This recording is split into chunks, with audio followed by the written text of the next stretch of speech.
We finished last week looking at some of the reasons why it's important to study the life of John Calvin. And I want to get into, of course, I want to get into Calvin's biography and his life and his background and his ministry and so on. But I think it's helpful, before we jump too far into that, I think it's helpful to take a few steps back and to maybe explore a little bit of the bigger context, because Calvin did not minister and he did not pastor and he did not write and teach in a vacuum. He was part of his culture, he was part of his time, and so for us to really appreciate the impact of Calvin and for us to really understand what led to Calvin's ministry, we need to understand what's going on in Europe throughout the time. And to get at that, I want to start with a story. I said this last time, that I would tell you the story of the first anti-vax person. Now, I'm not trying to be political about that. I'm talking actually about a person, a young woman named Antonia Vax. Antonia Vax. Now, she was not a very well-known person, and even to history, there's not a lot that's known about her, which is really just a way of saying that she doesn't have a Wikipedia page. In all seriousness, I was able to find a little bit of her life story, but not a lot. There's not a ton that's been recorded about her. But her story, I think, illustrates and helps us to see and to appreciate some of what is going on in Europe at the time of the Reformation. So Antonia Vax, from what we can tell, is she's a person that today we would look at and say maybe this sounds a little bit more insensitive than it should, but she was not the brightest bulb on the tree. She was not a very intelligent person. It seems that she probably had some mental limitations that made her susceptible to manipulation and to being sort of co-opted and used by other people. And what happens is the monks at the time and the leaders of the Catholic Church, they are watching the Reformation begin to unfold, and they're seeing that it's taking root in Geneva, and they're really concerned about that. The Catholic Church wanted to retain its power and its influence, and so as they see the teachings of Protestantism begin to spread, and as they see that it's beginning to take root in Geneva, they are increasingly uncomfortable with this, and they want to do what they can to rid Geneva of Protestantism. And that's where they meet this woman named Antonia Vax. And they realize that they can probably use her to push Protestantism out of Geneva. They see an opportunity here. So what they do is they meet with Antonia Vax, and they start having these conversations about the dangers of Protestantism and how, Geneva is changing and the times are changing and we need to do something about this. And they sort of, Vax gets kind of drawn into all of this, and then they say something to her like, if we could get rid of these reformers, and they had a few of them in mind, if we can get rid of them, that would help stop the spread of Protestantism in Geneva. In fact, they even go so far as to say to Antonia Vax that if you help us with this, you will actually merit heaven because of it. Like, what a promise. Right? What hope that must have given to her. So they say, if you help us, this will help you secure heaven. Now, she's reluctant. You're going to see that the plot that they propose is really pretty dramatic. And so at first she's sort of hesitant about this, but they keep coercing her and encouraging her and sort of pressuring her to go along with this. And they tell her, because she's anxious about this, she's worried, and so they say, if you act boldly, you won't feel anxious. In other words, just do the right thing, and all these feelings of nervousness and anxiousness are all going to just evaporate and disappear, and you're going to see that you're doing something noble and worthwhile. So she finally agrees. She relents, and she decides to go along with the plan. And here's what the plan looks like. There was a man in Geneva named Claude Bernard, and Claude Bernard was it's kind of like he had an Airbnb. He had a home where some of the reformers were living and were staying, and Antonia Vax comes along, and she she presents herself to Claude Ferment as if she is a poor religious refugee. Now, we're going to say a little more about this later, but I think it's worth pointing out, and it's maybe worth knowing that at the time in France, which is right next door to Switzerland, in France, the wars of religion have been taking place for a number of years, and there's increasing hostility towards the Protestants in France. There's increasing hostility towards the anybody except for the Roman Catholics. And so if you were a Protestant and you were living in France, then that was almost a death sentence for you. And so you have all these French Protestants, they were known as the Huguenots. They are leaving France in droves. They are trying to escape because they're afraid for persecution and they're afraid of what might happen. So they're leaving, and you get all these cities around France that are accepting all these French refugees. So Basel and Geneva and Bern and other places in Switzerland are taking in all these French refugees. And so when Antonia Vax comes to Claude Ferment and says, well, I'm from France and I'm, afraid for my life, it was a very plausible story. And, she's poor and she had children. And so she's appealing to the sense of compassion from Claude Ferment. And furthermore, she makes it clear that she's very passionate about the true gospel. And so Antonia Vax comes across as someone very sympathetic to Reformed thinking and to the Protestant teachings. And Claude Ferment takes her in. He offers her a place to stay in his home. Well, it just so happened, and of course this was planned, this was part of the scheme that was hatched by these Catholic leaders. It just so happened that there were at least three others, maybe more, but at least three others that were staying there in Claude Ferment's home. There was Pierre Viret, there was Guillaume Farel, and there was Antoine Froment. Those are three other reformers at the time, and they were very effective and they were very active in the time of the Reformation. Now, keep in mind, this is prior to Calvin's arrival in Geneva. So Calvin is not yet in Geneva. But these other leaders have been working for some time, and they've been kind of laying the groundwork there in Geneva, and so they're kind of the targets of this plot. They're staying in Claude Ferment's home. Along with Antonia Vax. Now, at some point, Antonia Vax begins to go about her plan. She goes to an apothecary, which is kind of like a pharmacy, and she is able to secure this poison. It would have been just a small vial, and the story goes that the pharmacist wasn't looking at the time. He had his back turned, or he was preoccupied with some other customer. And so Vax is able to just kind of sneak this little vial of poison and take it and then bring it back to her home. On March 8th, and I know that because it's my wife's birthday, on March 8th, she begins to carry out the next part of this plot. So she moves to phase 2, which is that she prepares dinner for the three men who are living in the home, along with Claude Ferment. And she decides to make a spinach soup for them. And of course, what she does is she takes that little vial of poison and she dumps it into the pot of soup. And then she sets it in front of them, and in order that they can eat the soup. Now, what happens? Well, there's three different people sitting down at the meal, and William Farel he looks at the bowl of soup, and he kind of, picture him kind of stirring it with a spoon, and it was too thick for his liking. He preferred soup that was a little bit thinner in the way that it was made. So he says, you know what, no soup for me. He sends it back and asks for something that's a little bit lighter. For Froment, just as he's about to take a bite, this is like you could have written this in a movie. He's about to take a bite of the soup. He takes it up to his mouth, and just as he's about to put it in his mouth, someone bursts in the door and says, "Your family has just arrived in Geneva." And he hadn't seen them for a very long time, so he drops the spoon of soup and he runs out of the restaurant and he goes to find his family. And that only leaves Pierre Viret. Now, Pierre Viret.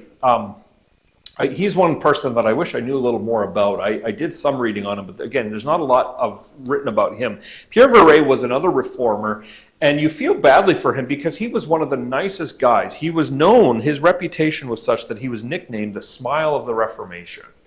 And I say that because in some ways, like, all these other guys, they kind of stand out as being somewhat antagonistic or at times polemical in the way that they wrote. Like even Calvin, and Calvin was he was a teddy bear compared to William Farel. Farel was a really fiery person, and that sometimes got him into trouble, and he sometimes stepped on toes. And Calvin, same thing.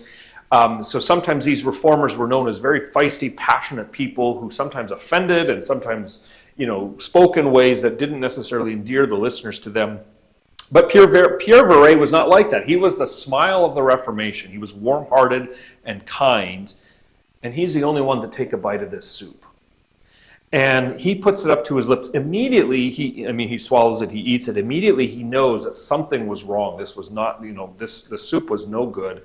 And so he puts it down. He doesn't eat all of it, but he becomes sick very quickly. Now, in the meantime, Antonia Vax, she served them this soup. And no sooner does she serve the soup and she has an attack of conscience. She realizes what she's done and she suddenly feels terrible about it. So she runs to the kitchen and she bursts into tears and she's crying. And she immediately tries to think, what can she do to maybe remedy this? Is it too late? And so she gets a glass of water and she brings it out back to the kitchen where Pierre Viret has just eaten the soup and he's not really liking it. And she insists, she pushes this glass of water on him. Now you have to understand, in those days, you didn't just drink water because water could be easily contaminated. And so you were always really careful about what you drink. So Antonia Vax is pushing this on him and insisting that you've got to drink it please, right now. And he's really reluctant. He's like, well, why? Why are you making me drink this? And she won't tell him. She doesn't explain anything about what she's just done. She just pushes this drink on him. And finally, I suppose he drinks it, but by then it was too late. Like he was already growing sick and he was already becoming ill. And by the way, and after that, so Pierre Viret is taken from this home, and he is no sooner is he taken from it, he gets really, really ill. And I'll just kind of finish the story of him, and then we'll go back to Vax. There's a long period of time in which it's not even clear whether or not this guy's going to live. Like he was that sick, and the poison was that strong. It just was a little bit, but it was enough to make him so ill that he was clinging to life for a very long time. He does recover from it eventually. He pulls through. It took him, I think, probably weeks or even months. And he makes a recovery, but the effects of it actually stayed with him the rest of his life. Now, I don't know exactly what that means, whether it affected his stomach or mentally or what, I don't know. But for the rest of his life, he was affected by that little bit of poison that he swallowed. Back to Antonia Vax. She realizes that it's too late. She's not going to be able to reverse the effects of the poison. So she runs home and she grabs her children, gathers them up, and they take off for Lake Geneva. They head down towards the lake shore, and she finds the first boat that's available. Lake Geneva, Geneva is surrounded on all sides or not on all sides, but it's a big lake on there next to Geneva, even today. And so it's kind of neat. There's boats crisscrossing it, and the boats and the ferries are really part of the public transportation system even today. And so it's not so much sightseeing as it is ease of getting around. And so Antonia Vax finds the first boat and insists that this boat driver take her as far away from the city as she possibly can get, along with her children. And so they set out for a little town called Coppet, and it was back in France, or at least it's in France today. I think it was in France back then, but that part of France was actually changing territory and changing ownership quite a bit. So it's not clear to me that back then it was still in France. The reason I'm hesitant is because fear of persecution and that. But in any case, Coppet was about 10 miles west of Geneva, mostly north, maybe slightly to the west on the shores of Lake Geneva. So she gets in the boat with her kids and she takes off, and she demands that the driver of the boat take her all that distance. And she gets off the boat, and what's happening is it doesn't take long to become obvious that actually the people in Geneva have figured out what's gone on. Like the equivalent of the police have figured out that something is wrong with Pierre Viret, and he ate the soup, and we think it was Vax. And so they chase after her across Lake Geneva. Now she has a little bit of a head start, And so she's able to cross the lake and get to Coppet. From what we can tell, she leaves her children there on the dock. And, she figures that probably nobody's going to, mistreat her kids or take them away or whatever. So she figures they'll find a way to be safe. She takes off and she goes to the home of the cleric that put her all up to this plot in the first place. She goes to the home of the one who had hatched this plan, and essentially she says, okay, I've done what you told me to do, and now I'm in a lot of trouble, and you have to protect me. And so that's what he does. He agrees to that. He takes her into his home, and he hides her in the basement. Well, meanwhile, the police have landed on the shores of Coppet, and they're chasing her, and they are looking for her, and they're coming after her. And they eventually figure out where, they come to the home of this priest and demand that they, show her, and they take her. Finally, he takes them down into the basement, and they find her, and they arrest her.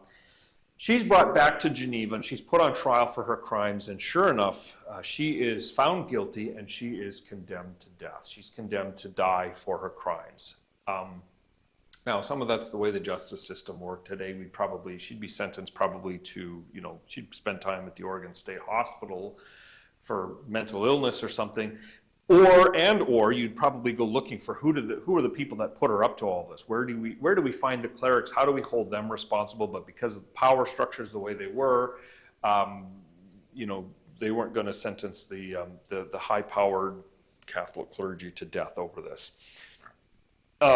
As she's sentenced to die, she's sentenced to death by execution or execution by beheading. And while she's taken away to her place of execution, history records that she was shouting all these nonsensical things. She was kind of staring off into space. She was talking about these things that she was seeing. She essentially would have been, today we would look at her and say that she was mentally unstable. The goal of all of this, remember, was to rid to rid Geneva of all of these agitators, right? The Catholic Church sees this invasion of the Protestant doctrine, Protestant teachings, Protestant leaders. They see it as a threat, and they want to get rid of that out of Geneva. But of course, it had the opposite effect. When the Protestants saw what the Catholic clergy had done in trying to poison their respected leaders, they were outraged by this, and it only served to galvanize the movement. The Reformation actually gained momentum because of all of this, and it turned the tide further against the Catholic Church. So that's the story of Anti-Vax, or Antonia Vax. But my question, and I guess my reason in telling this story, is really to illustrate what was going on in Geneva in the early 1530s or so. What was life like? And then to ask the question, how did they get to this point? How did they get to this point of tension and hostility between the Catholics and the Protestants, to the point that the Catholics are actually trying to kill the Protestants over this? Because that sets the tone for Calvin's ministry. This creates the context for what Calvin was going to do. And I want to kind of tell a little bit of the story. We'll probably not get to all of it today. I'll come back next week, and we'll finish it next week. But here's what was really happening at the time. The priests. So all throughout Europe at the time, you've got Roman Catholic teaching, Roman Catholic doctrine was very, very widespread all throughout much of Europe. The Ottoman Empire, Northern Africa was mostly Islam. The main part of Europe was Roman Catholic. But over time, the Catholic clergy and the Catholic leadership had become very, not only ineffective, but very, very corrupt. So there was a few things going on. One of them being that the Catholic clergy, they were illiterate priests, and they were uneducated. So they didn't even, they would stand in front of the church and they would read the liturgy of the Mass, but of course it's all in Latin, and so the people in the pew don't understand a word of what's being said. They don't understand anything that they're being taught, and for that matter, many of the clergy didn't understand what they were saying to the people. They're just reciting these rituals and things, and so they don't even know what they mean. The clergy had very little understanding of Scripture because it's all in Latin, and many of them are uneducated. They themselves don't read Latin, so they don't understand even their own doctrine. But maybe worse than that is that the clergy at the time were very, very immoral. They had sort of decayed and become very corrupted. They practiced sexual immorality, they practiced drunkenness, they practiced all kinds of these sorts of things. And so they were, by and large, the Catholic clergy were considered to be a disgrace to the Catholic Church. And so part of that, so that's one side of it, but then the other part of it is that, of course, the teachings of the Catholic Church, the official Catholic doctrine, had moved so far away from Scripture as to almost be unrecognizable. They're teaching things like indulgences. If you pay some money, you can shave some time off of your sentence in purgatory, or if you donate some money to the church, that will actually get you that will help a relative shave some time off of their time in purgatory. And so all of these kinds of things are going on that they were teaching and emphasizing prayer to the saints and prayer to Mary and works-based religion, all of these kinds of things that had gotten them so far away from the teachings of Scripture. And so so that had become very prevalent all throughout Europe. But then along comes the Renaissance period. And the Renaissance, if you remember, literally, Renaissance just means a rebirth. It was this time of renewal within, across Western Europe, renewal meaning a rediscovery of historical teaching, historical understanding, innovation, art, science, all of this suddenly experiences this new birth. And one of the slogans, if you will, of the Renaissance was ad fontes, which is a Latin word. It just means back to the roots, back to the sources. So much of the Renaissance was about returning to trying to rediscover and rediscover the roots of thinking, the roots of doctrine. The Renaissance, in a lot of ways, one of the big things that the Renaissance encouraged was literacy. So people are being taught to read again in ways that maybe they hadn't before. They're reading sources and they're reading teachings and reading ideas that they had never been taught up until that point. And so, so that allowed people to sort of check the sources. In other words, they've been taught these things all the time, but now because they're able to read, they're able to check the sources. They're able to not just take someone else's word for it, but they're able to go back to what was originally written, and they're able to find out for themselves. And of course, that was happening not just in broad culture, but also in theological circles and in church culture as well. So from being just sitting in church and hearing what the priest is saying in Latin and not understanding a word of it, now what they're able to do is they're able to go back and read the Bible for themselves. So one of the early inventions or innovations that paved the way for the Reformation, of course, was the printing press. The printing press and the work of biblical translation by forerunners of the Reformation, people like Jan Hus, or Wycliffe, who had actually begun the work of translating the Bible into the common language. Luther did that as well. Luther had the Bible translated into German. And so you get the spread of literacy, and you get the ability to translate Bibles into the common language, and you get the advancement of the printing press, which makes printing Bibles much easier. So now that you don't just have one Bible in each little village that's written in Latin that nobody can understand, you get Bibles in homes and in households that allow people to read the Bible in their own language and understand for themselves the teachings of Scripture. So that was a huge deal. And then piggybacking on that is Luther, who was writing, Luther has his own experience of discovering what the Bible says, and he begins to publish these tracts, these sort of pamphlets that could be distributed all around to anybody having questions about what the Bible teaches, or tracts or pamphlets that spoke against the teachings of the Catholic Church. Luther is printing those and publishing those and distributing them, and suddenly everybody's able to read this, and everybody's able to discover what is going on in the Catholic Church and the difference between what is being taught and what the Bible actually teaches.